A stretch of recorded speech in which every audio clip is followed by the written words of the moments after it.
À Corbion, près de Bouillon, en Belgique, Vincent Manil est fabricant de tabac de la semoie.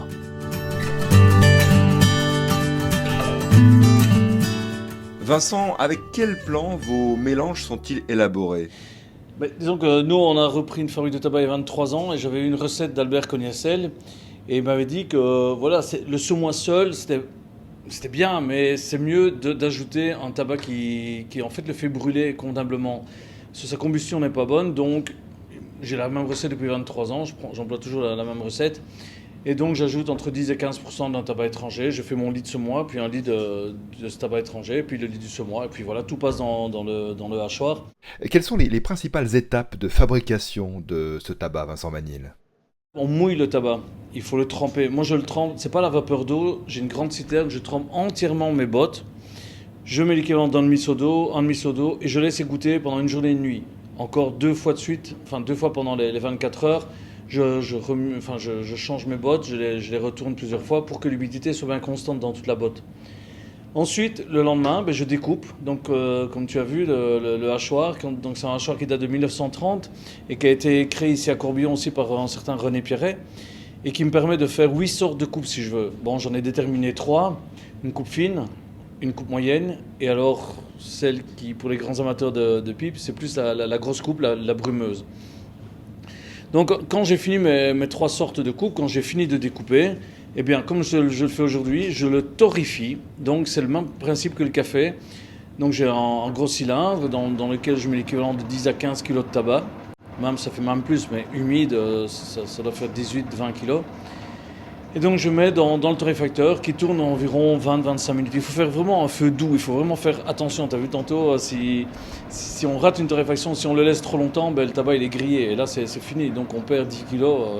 On ne peut pas se le permettre, c'est interdit.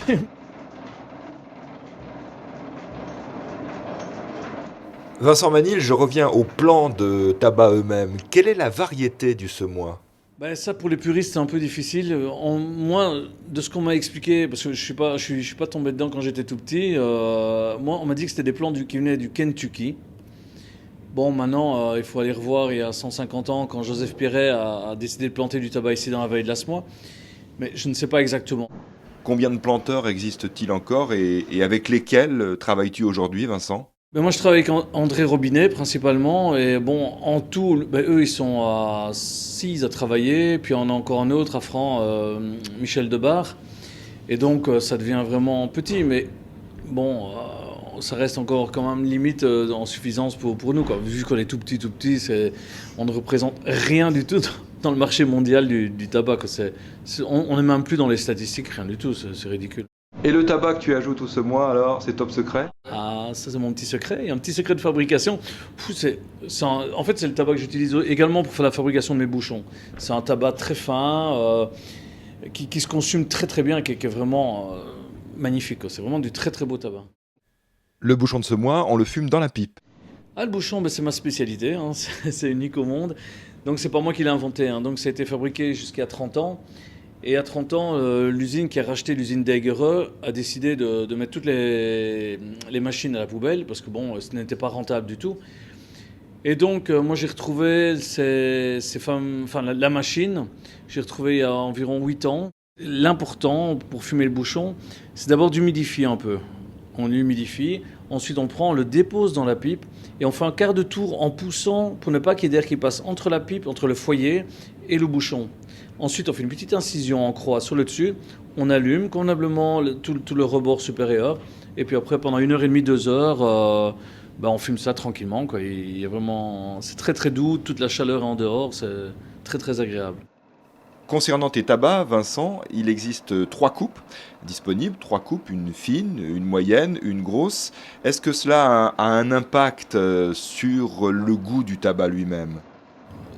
Oui, c'est évident que c'est pas la même chose. C'est exactement le même tabac, mais coupé différemment. Et donc dans la pipe, ça va rendre tout à fait différemment. De toute façon, les connaisseurs, les vrais fumeurs de pipe le savent d'office. La coupe fine, elle va chauffer beaucoup plus vite la pipe, la moyenne un peu moins, et la grosse coupe fort aérée va moins chauffer la pipe, donc un brûlage moins important. Maintenant, la coupe fine est quand même beaucoup plus destinée aux gens qui veulent rouler leur cigarette ou faire avec la petite machine à tube, là, hein.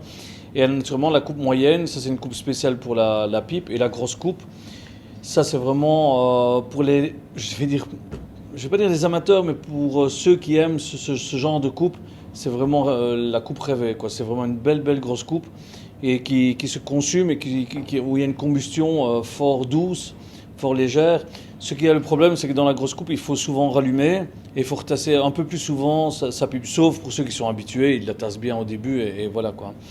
Mais je dois dire que c'est toujours le même tabac, mais avec quand même, je ne vais pas dire un goût, parce que c'est le même, mais avec une puissance différente. Donc dans la pipe, la coupe fine, c'est moins agréable, puis la coupe moyenne, c'est agréable, mais alors la grosse coupe, je n'ai que des compliments par rapport à la grosse coupe. Maintenant, je fais des 100 grammes, 250. Avant, je faisais des 500 grammes, mais maintenant, disons que depuis 8 mois, j'ai retrouvé des vieilles machines qui ont été fabriquées ici à Corbion par un certain René Pierret. Et c'était des empaqueteuses automatiques. Avant, je travaillais avec des empaqueteuses uniquement manuelles. Mais bon, les années avançant, je commence tout doucement à me fatiguer. Et donc, au mois de septembre, j'ai commencé à rechercher après. Je savais qu'il existait ces machines-là. Et ça fait longtemps que je sais, j'aurais pu les trouver bien avant. Mais bon, je sais pas, je ne vais pas motiver. Puis j'aime bien mes vieilles machines. Je me dis, ça ira toujours bien comme ça. Et donc, j'ai retrouvé une empaqueteuse ici, la petite empaqueteuse à 100 grammes. Et alors celle qui est derrière moi, c'est l'empaqueteuse à 250 grammes pour faire les gros paquets de 250 grammes. C'est une empaqueteuse qui a été créée à Corbion toujours par René Pierret. Donc il y a la marque ici, c'est un constructeur breveté. C'est le système en fait d'un empaquetage automatique. Bon, on peut la faire fonctionner, ça peut être sympa.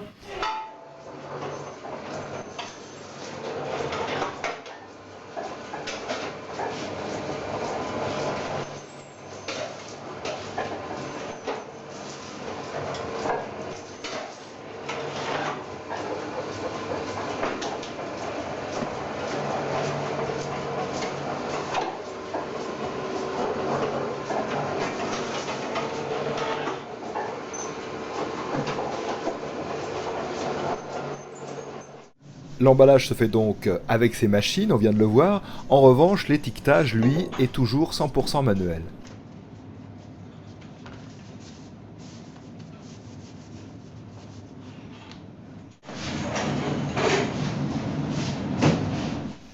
Voilà, on va laisser Vincent Manil continuer son dur labeur, son dur travail d'étiquetage des paquets de tabac de la Semois. Et pendant ce temps-là, nous allons rencontrer son épouse, Gaëtane, qui, elle, a en charge le magasin, mais aussi le musée du tabac.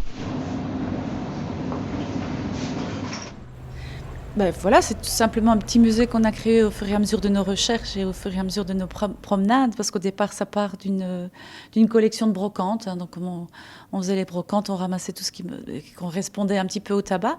Et puis, progressivement, les personnes qui venaient acheter du tabac voulaient voir les machines, voulaient visiter un petit peu, voir ce qui se passait au niveau de la fabrication. Et mon mari a eu l'idée d'y joindre justement ce petit musée et d'y exposer tous les objets que nous avons récoltés un petit peu partout. Au départ, c'était tous les vieux paquets de tabac, les plaques émaillées. Après, on a dévié sur des choses qui étaient plus des choses mondiales. Donc, on a quand même des pièces qui viennent d'Afrique, de Birmanie, etc. Mais principalement quand même sur l'aspect terroir. Mais fatalement, on ne peut que s'orienter sur d'autres époques et d'autres régions, puisque la pipe est quand même un objet qui a été utilisé un peu partout et depuis la nuit des temps. Donc, voilà. Le musée et le magasin. Oui, le musée, le magasin de vente. Donc le magasin, lui, je l'ai développé plus. En fait, on a tout développé en correspondance avec notre façon de vivre et de voir les choses. Donc un petit peu à l'ancienne, un petit peu rétro. Voilà, ça s'est fait simplement par hasard. On y vend tous les produits terroirs, fatalement, un petit peu de déco dans un esprit. L'esprit, voilà, c'est l'esprit qui est le nôtre.